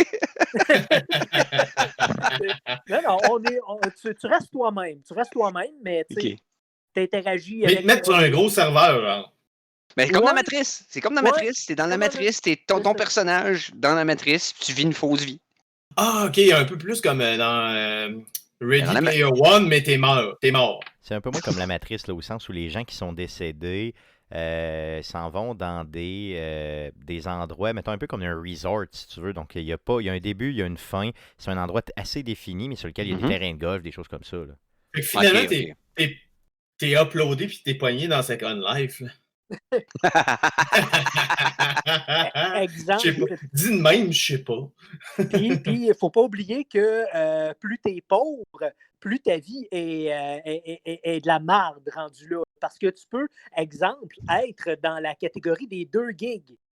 Les 2 gigs, là, tu passes un appel téléphonique qui dure une demi-heure, puis le restant du mois, tu n'as plus de données. Fait que tu es gelé. Tu fais plus rien. Wow. Tu es inconscient. T'sais. Fait que tu peux même pas faire de level up dans cette espèce de monde-là. Pas vraiment. C'est la compagnie qui fait les updates de leur système. Puis, à cette heure, les bagels goûtent meilleurs. Ah, ben, c'est cool. C'est un genre de futur dystopique. Là? Non, pas du tout. Mais d'ailleurs, c'est un des points intéressants dans Upload. Toute la vie, la société alentour, je trouve qu'elle est dessinée et racontée de manière intéressante. Juste la société, comment elle a l'air de marcher avec les autos automatiques qui se conduisent toutes seules. Fait intéressant aussi, à chaque fois qu'on voit un personnage prendre l'autobus dans la vraie vie, il y a au moins une personne qui porte un masque. Ce qu'il faut comprendre aussi, c'est que dans ce monde-là, les gens qui sont uploadés, donc que leur conscience est placée justement dans ces AI-là, sont très, très à la merci des grosses compagnies, justement, qui gèrent un peu les interfaces.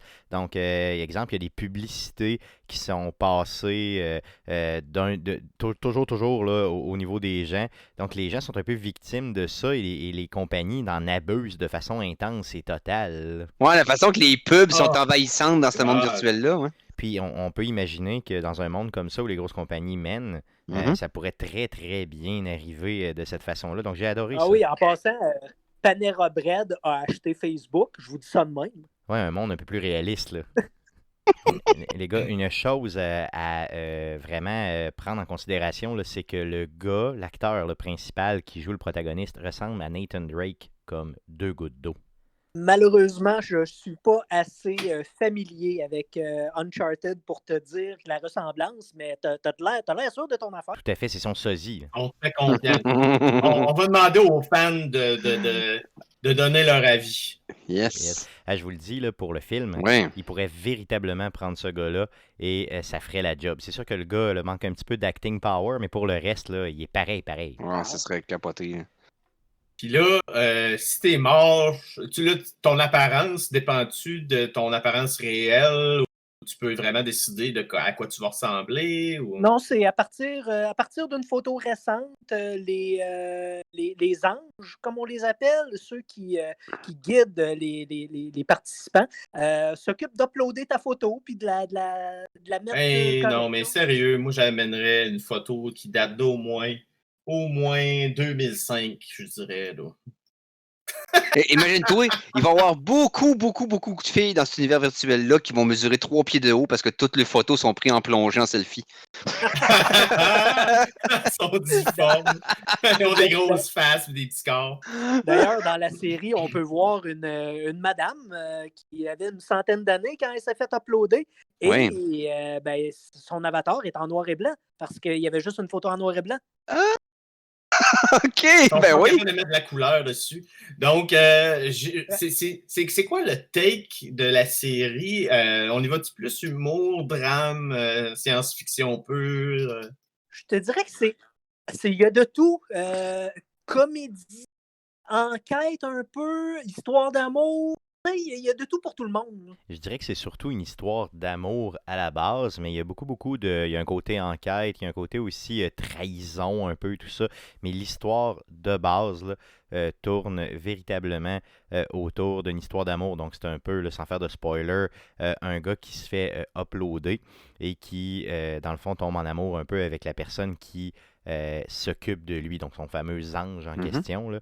Et il y a tous les personnages qui sont là, semblent stéréotypés dans les premiers épisodes, mais pour le vrai ne le sont pas à la toute fin. Donc ça vaut la peine de l'écouter là, jusqu'à la fin, cette série-là, véritablement. Là. OK. C'est la première fois que j'entends parler de ça, sincèrement. OK. Donc, sur Prime Vidéo. Je voulais en parler, mais je le recommande pas. Non, c'est pas vrai. Ça y est. Ils en parlent tout ce temps-là, puis ils trouvent ça pas yob. Mais non, puis Prime Vidéo, honnêtement, Stéphane, je sais pas si tu as vu une couple de séries. Il y a une couple de séries là-dessus qui sont vraiment solides. Là. Dans le fond, des American Gods, c'est ça? Yes, American Gods. Ouais, de Neil Gaiman, ouais. Yes, il y a quoi, 2 saisons de sortie, je pense? J'ai écouté juste la première. Je sais pas encore. Il y a The Boys. Yes, The Boys, j'attends la 2e saison. The Boys qui est malade. Yes, la 2e saison avec impatience, je l'attends. Et c'était un tripeux de guerre mondiale, Man in a High Castle. Je sais pas c'est quoi, honnêtement. C'est là-dessus sur ça. Ça c'est basé sur un livre des années, je me rappelle plus quelles années. Et dans le fond, la prémisse, c'est si les nazis avaient gagné la Deuxième Guerre mondiale, de quoi aurait l'air le monde aujourd'hui? Wolfenstein. C'est ça. C'est ça. Exact. The Man in a High Castle, c'est ça. On revient à Ron Sky encore. Encore. Tout le temps. N'importe quelle conversation, on revient aux nazis. C'est typique.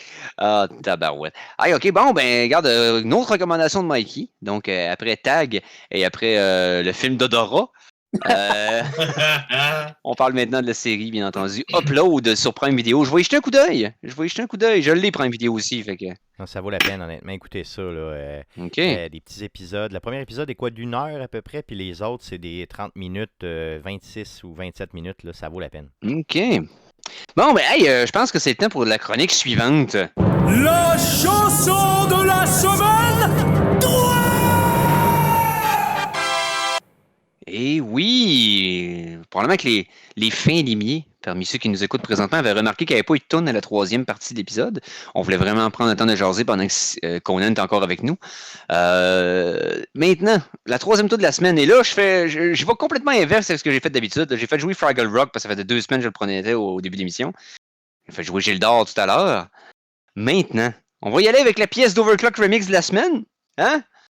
Et ce qui m'a inspiré d'un, c'est le fait que c'est une tune qui est sortie récemment sur le site d'Overclock Remix, bien sûr, mais aussi que, écoute, en ce temps de COVID, on commence à voir que le temps devient plus généreux dehors, commence à faire soleil, commence à faire beau, la neige est partie. Et là, j'ai pogné une tune qui a un feeling plus vacances. Okay?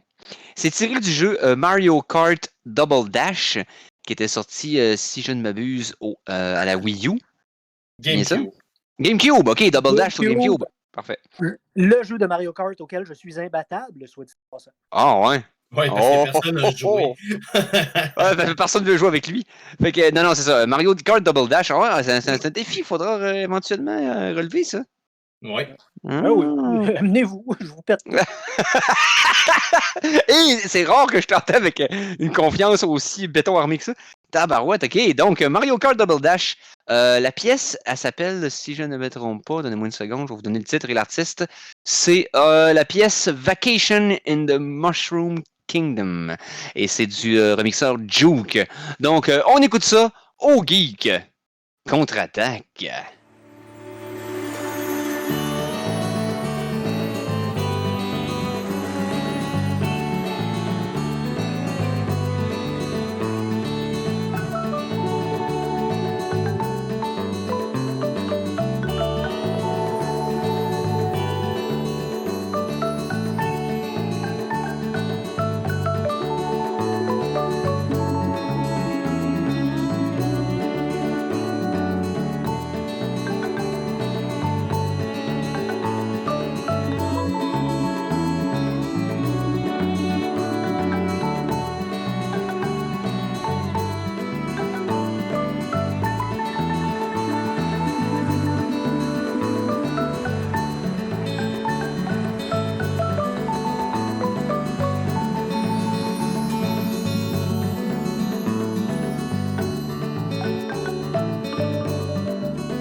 Alors, on vient d'entendre la pièce Vacation in the Mushroom Kingdom, tirée du jeu Mario Kart Double Dash.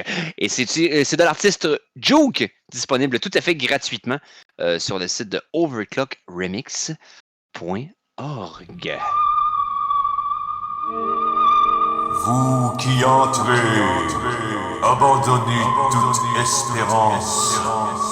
Vous êtes les bienvenus dans l'imaginarium du Docteur Gauthier.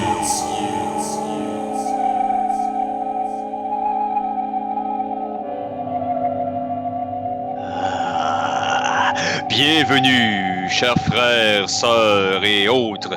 Et cousins. Dans la tête. Dans l'imaginarium de Mikey. Hey!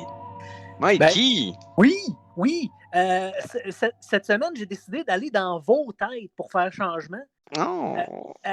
J'ai décidé de piquer vos brains, donc d'aller fouiller dans votre cerveau parce que j'ai une théorie qui dit que tout le monde, au moins une fois dans sa vie, a eu l'idée d'inventer quelque chose qui n'existe pas, même pas en science-fiction, rien, là, mais qui serait super pratique, puis que finalement, il n'a rien fait avec ça, mais que si tout le monde mettrait la main à la pâte et inventerait ce qu'il y a dans l'idée, ben on serait déjà dans le futur. En tout cas, vous voyez ce que je veux dire. C'est malade.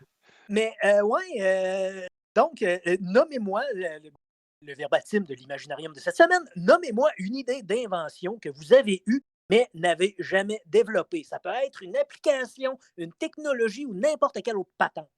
Est-ce que vous avez des idées? Moi, j'avais pas d'idée quand... Moi, je t'ai posté un meme qui disait que, dans le fond, ton but, c'était tout de nous piquer nos idées puis de devenir riche, là. Mais... oui. C'est ça, je pense. Je te fais pas confiance, mais anyway, moi, ça a déjà été inventé. Puis c'est juste que quand j'ai acheté la Wii U, j'avais la tablette entre les mains et je me promenais dans ma maison et j'essayais d'aller jouer au sous-sol à mes jeux. Mais tu sais, la distance n'était jamais bonne. Je dis, Colin, il faudrait inventer une console portable, toi, de Nintendo, ça serait malade. Et voilà, j'ai lu dans la tête de Nintendo. Oh. On appelle ça une Switch. Hein? Ouais, on appelle ça la Switch, c'est malade mental.